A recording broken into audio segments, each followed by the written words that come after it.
Hi guys, Greg O'Rourke here. Welcome back to FretDojo, which is all about mastery of jazz guitar. In this lesson, you're going to learn all about how to practice improvisation. I'm going to give you a step-by-step method to improve your solos and to sound more convincing when you play. So if you're starting from scratch and have never improvised before, or maybe you're a bit more advanced but you want to get some more ideas into your solos, then you've come to the right place. I hope you find this one useful, and if you want a free printable ebook version of this lesson that includes all the lead sheets, diagrams and backing tracks, click the link below. Alright, let's get this show rolling.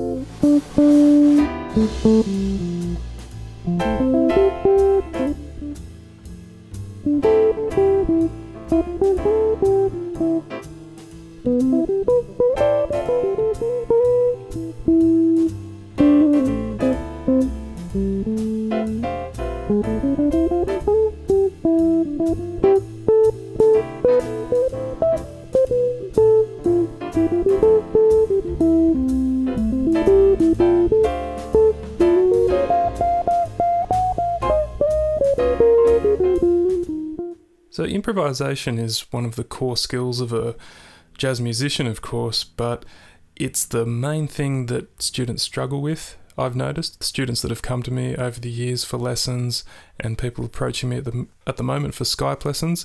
It is a huge sticking point for guitarists, and they often are quite self-conscious about not being able to improvise very well. So I hope that this post today can shed some light on the subject for you, and so that you have a clear practice method at home to be able to progress in your improvisation. So improvisation is all about basically accumulating what's called jazz vocabulary, so ideas and concepts and licks, short phrases like that you can then manipulate, analyze, incorporate into your playing. So that's what we're going to be mainly focusing on today, but we'll also cover a bit of scales and arpeggios and things like that as the foundation. So first off, if you aren't on my website already, it'd be worth heading over there because I've got a much more detailed article on my website that goes through all the steps that we're going through today, and also an ebook you can actually download for free that includes all the backing tracks, diagrams, musical examples that we're going to cover. So this video is more an overview more than anything else, but yeah, head to my website on the link below to get all the good stuff there. So let's go through each of the steps that I use for studying improvisation and improving my jazz vocabulary. The very first step you need to do is pick a tune, but that doesn't mean go to a real book and choose a chart out of the real book in written format. That's not the right idea. What you should do first is definitely go to a recording. So pick a recording that you really like of one of the great players. Doesn't necessarily have to be a guitar player. That's useful sometimes because you can hear very guitar specific licks and things that work on guitar, but it's also very important to study other musicians as well. And what we're going to do is really dig deep into this recording and pick out the vocabulary. So this is the first step, and today we're going to use a very famous recording. It's called So What by Miles Davis. It's off the album everyone knows, the best-selling album Kind of Blue. So that's what we'll be working through today. The next step after that would be to get into the comping. So comping means being able to change the chords over the tune. It's something that a guitarist has to do a great deal in a band anyway, so I know that this post is all about learning to improvise, but comping is very important as a first step because it gives your ears a chance to hear the changes, which is pretty critical for improvisation. So the chord changes I'll use here, it's a very easy chart actually. There's only 2 chord changes in this chart. The first chord is a D minor 7, and you can find that with this voicing on the 5th fret. This is a very common voicing. And then all you have to do is move that chord up 1 fret for the next chord change, which is E flat minor 7. So, before finally going back down to D minor 7.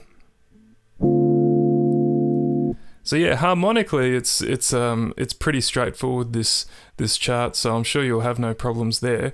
Let's cut now to an example of me comping using various minor 7 and minor 9 voicings as well over the tune. So let's take a look.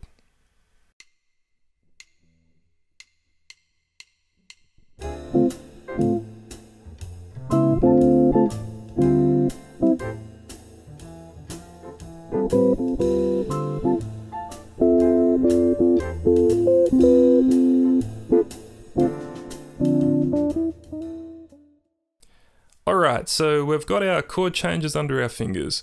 Now it's time to analyze the harmony. So analyze those chord changes and apply scale choices. This is a good first step for having a secure improvisation. We're going to get into more advanced vocabulary concepts in a little while, but let's cover the basic scales you would apply over these changes first. So this tune is a modal tune. It's a little bit different to other jazz standards because the key center is actually on a mode rather than a standard major or minor scale, major or minor key, I should say. So sometimes it's hard to tell with modal tunes what scale choices you should use, but if you listen to the recording, it's pretty clear that this tune is in Dorian mode.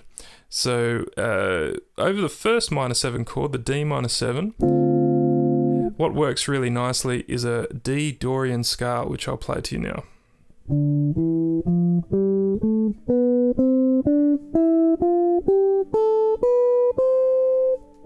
That's the last note there. Okay, so and that's treated as chord 1 in Dorian mode, so we use the Dorian scale there. Now, as we go to the next chord change, the E flat minor 7, that is just a straight key change, and now this is considered as chord 1. So we would use E flat Dorian in for this particular chord. So for E flat minor 7, we'll use this E flat Dorian scale.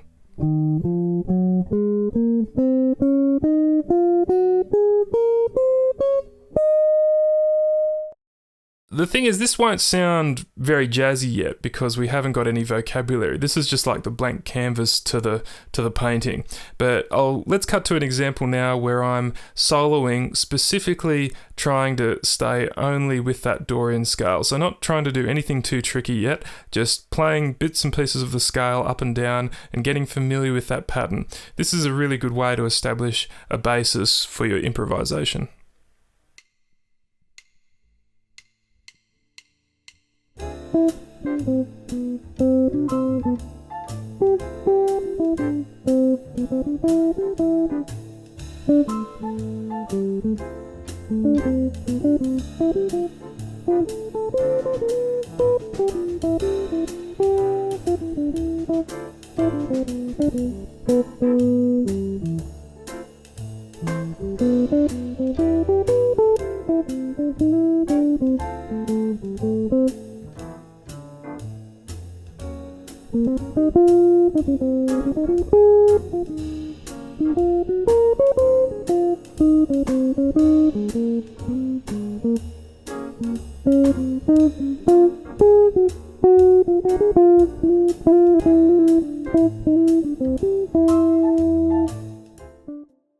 Okay, so now it's time to add another layer. This time we're going to look at each of the arpeggios that correspond to the chords in the chord progression.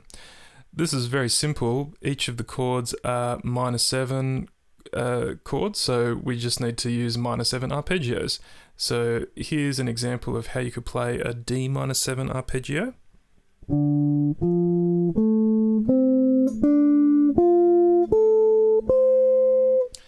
And all you need to do for the E flat minor 7 chord is move that arpeggio up 1 fret, just like we did with the scales.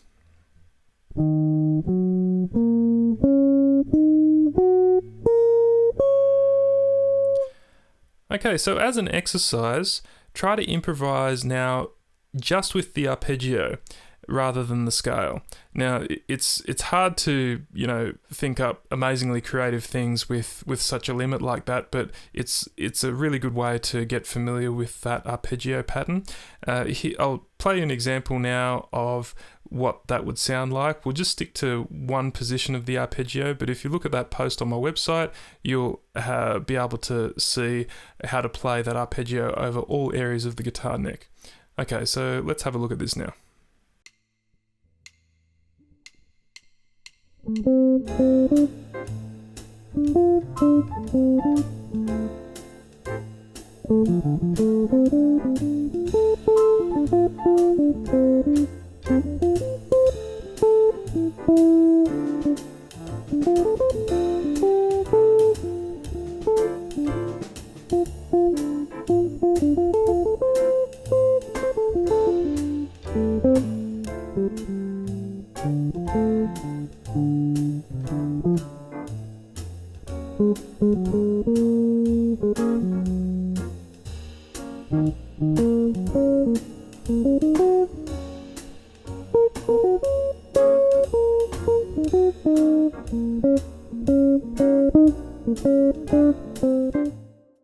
Okay, so knowing the harmony, applying scale choices and arpeggios, this is really the foundation of improvising, but this is the problem. A lot of players are able to do this and they have a very good knowledge of scale choices and arpeggios, but they still don't sound very jazzy.